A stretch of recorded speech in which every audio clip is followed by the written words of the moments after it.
Hi guys, so ito na nga nangyayari ngayon sa Senado. Sabi ko naman sa inyo dun sa previous videos ko na magta-try talaga sila na pabotohin si Senator Bato by a means of motions para mag-set ng rules sa rule committee. Ayan, nag-walk out dyan. Tingnan nyo yung video. Be discussed in the actual motion. That can be discussed after the motion whether we should take it out. We take offense that bibigyan niya ng ganyang kunay. It's just like us saying, are you afraid if we have the hearing on the blue ribbon of flood control, mababanggit ka rin?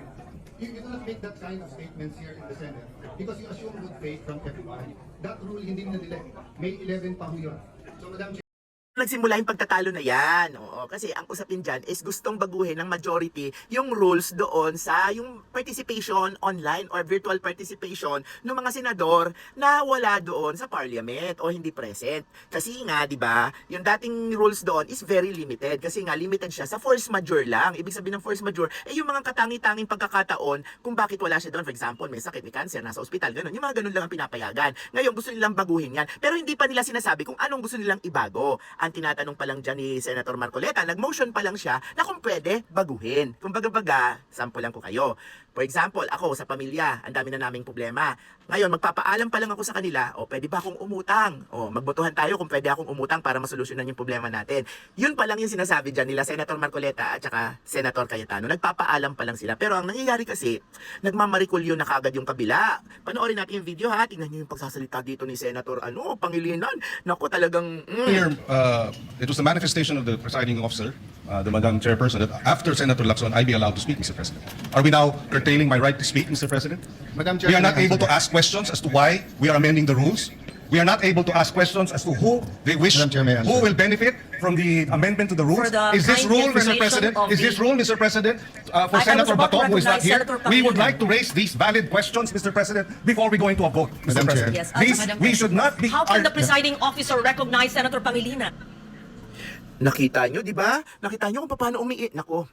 Senator Keiko naman, nakalimutan mo na namang uminom ng maintenance mo. Ano ka ba? Nag-hypertension ka na naman. Ate Shawi, nakukulangan na to. Ano ba? Ano ba ginagawa mo, Ate Shawi? Parang kulang na siya. Mainitin na ulo mula kay Robin hanggang dito. Tingnan mo naman ginawa niya kay Senator Legarda. Pinagbibintangan niya si Senator Legarda na pinipigilan siyang makapagsalita. While the mere fact na nasa kabilang podium pa si Senator Lacson at hindi niya pa pagkakataon para magsalita. Panoorin natin ha.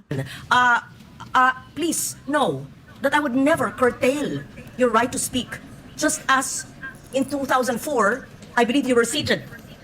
And I was a vice presidential candidate of FPJ then. And my microphone was closed. And my right to speak was closed. Was not given.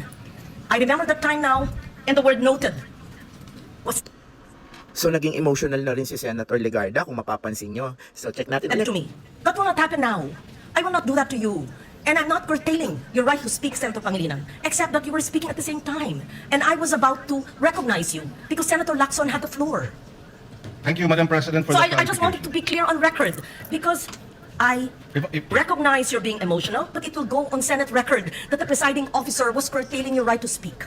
I would never do that. And I would not do what I experienced in 2004 in the House of Representatives in the canvassing of the votes then. Mr. President, Thank you. Madam President, with due respect, Mr. President, I was not referring to the Madam presiding President, officer. Yeah, I'm yielding the floor to Senator Pangilinan. Yes, thank you, Senator Lacson. We recognize Senator Francis Pangilinan. Yes, Mr. President, and allow me to clarify, Madam President. I was not referring to the presiding officer in terms of the curtailing of my right to speak and to raise questions, Mr. President, because it was the Senate President who was moving to divide the House, Mr. President, without sufficient debates. Mr. President, this is the first time I'm going to experience this in a long time wherein debates are now being curtailed because there's a Since you're motion not to being divide the House. curtailed, we would like to hear your objection to the motion. Thank you.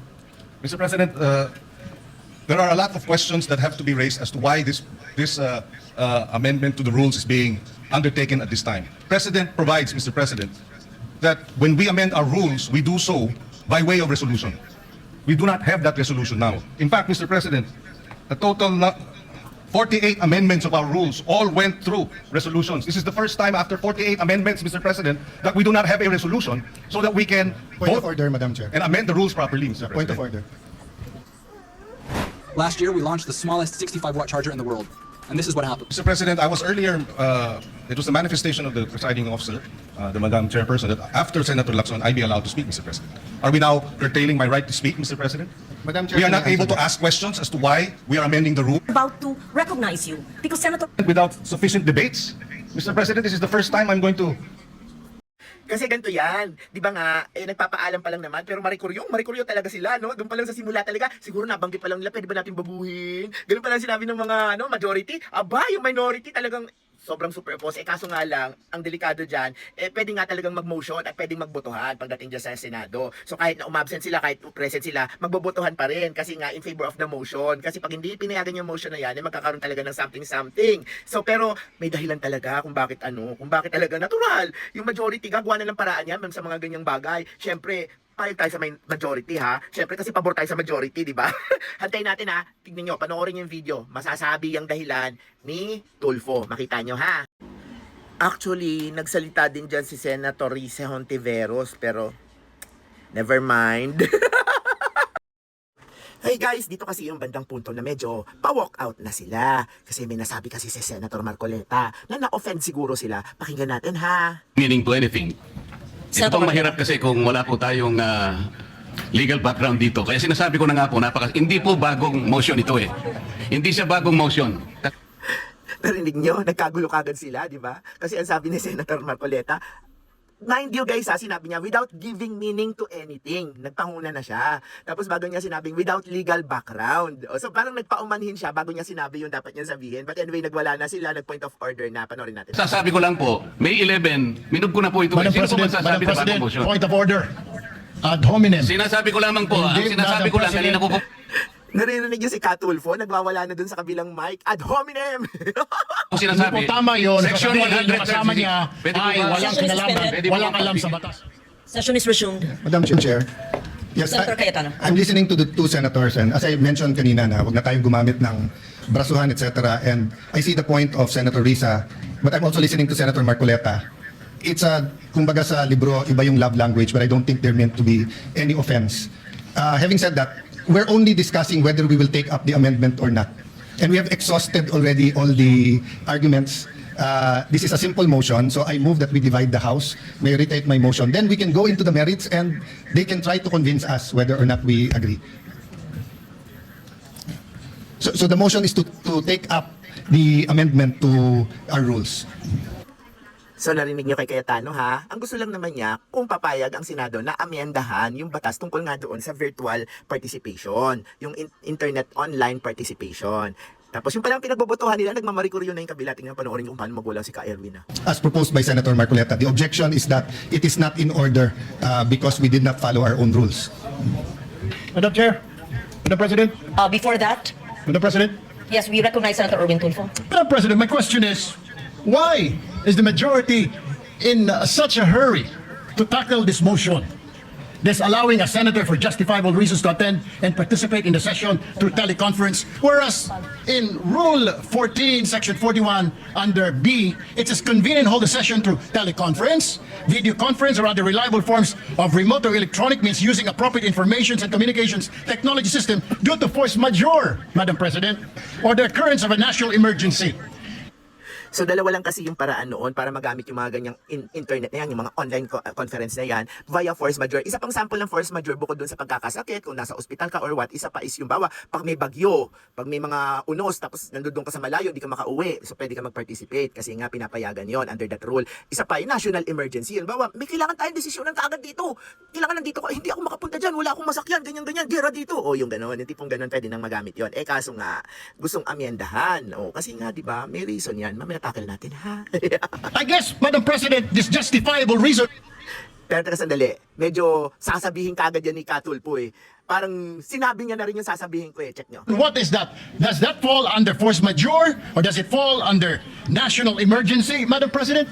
My question Madam is, Chair. why are we in so hurry? Why are they, the majority, in a hurry to tackle this motion and divide the House, Madam President? We need answers in the minority. Madam Chair. Or is it because, Madam Chair, they're in a hurry because of news reports that probably two of our colleagues might land in jail this weekend? Is that the reason why? Is that the reason?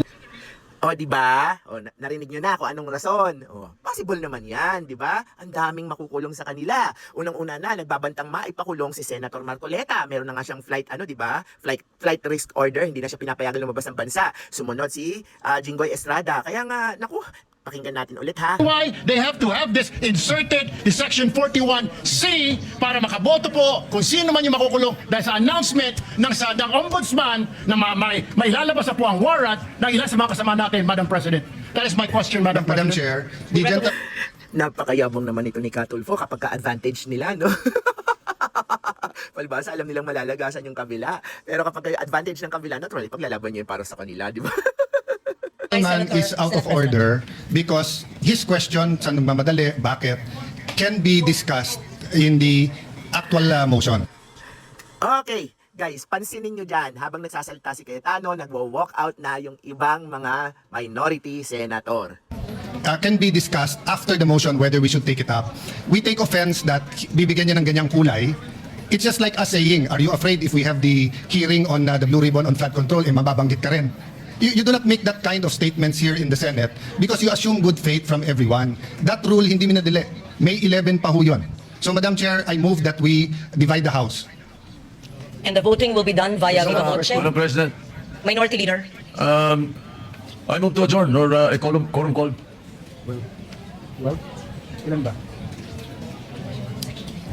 That is a higher precedence, Madam President. So I only see the Minority Leader representing the minority. The others had left. Nagets nyo yung technique na ginawa ng minority. Nag-alisan sila, tapos bago nag-motion si Senator Tito Soto. Kasi parang nga naman, in effect, madelay yung ginagawa nila Senator Cayetano at Senator Marcoleta. Nag-walk out na lang sila. In effect, di ba, magkakaroon ng parang hindi na kumpleto yung quorum. Pero may sasabihin dyan si Senator Marcoleta. Ibig sabihin, hindi na kumpleto yung attendance, ha? Hindi na kumpleto yung quorum. Tingnan nyo, ha? Madam Chair, we will not object, but for the record, they scampered out and left the minority leader instead of discussing the rule. We are not even discussing the rule yet. And then, ganun na yung allegation nila. And no one from the minority stood up to say that out of order si Senator Erwin Tulfo. So we will not object, Madam Chair. In fact, we move that we adjourn till 5 p.m. Madam President, Monday. before that, Madam President, motion to adjourn is not debatable. Akala ko ba magaling sa rules? We're not debating. It's not We're not debating. Parliamentary inquiry, We're Madam President. I'm not not debating, debating, and Madam we will Chair. indeed adjourn. Parliamentary inquiry.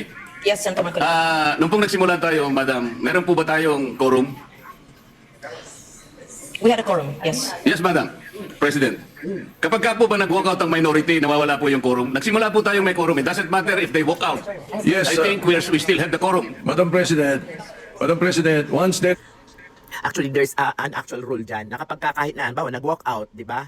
Tapos, kumpleto naman yung attendance dun sa simula, yung sinatawag nilang quorum, pwede sila talagang magbotohan. Kaya lang siguro nag-giveaway na lang din si Cayetano dito sa request ni Tito Soto. is a quorum call, you have to call the roll. Kahit naka-present lahat o kulang kanina o there was a motion to dispense, whatever that is. Not upon the situation, Madam President, when motion they to readily adjourn and willingly walk out. takes precedence. Hindi po yung covered ng rule. Yes, kasi willingly nag-walk out naman sila, pero may attendance talaga sila. So meaning to say, present sila, whether they vote or not, yung vote na nandiyan lang, yun lang ang tatanggapin. Dapat ganun ang ruling. Iba naman talaga, yung kapag hindi na sila kasama from the start, ibig sabihin absent na sila from the beginning. Rule natin, Madam President. Madam Kung President, sakasakali As reiterated by the Senate President and as conveyed by the Minority Leader, former Senate President, the rule states that the motion to adjourn takes precedence. I'm not taking sides. 5 p.m. Monday. And we will adjourn session Until 5 until p.m. 5 p.m. on Monday, June 1st, 2026. June 2nd? So ayan na nangyari. Nag-adjourn na sila. Pag-usapan natin to Ano ba syempre, paglalaban ng minority yan? Ano ba? Syempre, baka may, ay nako, may duffel bag na, Syempre, nagmamarikuryo na yung nandoon sa palasyo. Ano ginagawa nyo? Bakit hindi nyo ganyan? Syempre, gumaganong-ganon na yon. Di ba, tapos may usapan na tayo, ganyan. Huwag na tayo magplastikan, di ba? Nag-worry na sila. Kasi syempre, may mga agenda na yan. Ito na usapan natin. Bakit nagtatakawa? Kaya kita nyo, pumupunta pa lang yung majority, talagang nagwawala na sila, di ba? Pero, nako, kahit naman wala sila, pwede pa rin na magbotohan yung yung majority At masusunod pa rin kung ano yung sinasabi nila kasi natural lamang sila sa boto. So, 24 kasi, di ba? Nawala ng isa si Bato, nasa 12 pa rin sila, 11 lang yung kabila. So, panalo pa rin yung kabila kahit anong mangyari, kahit pa hindi sila pumasok.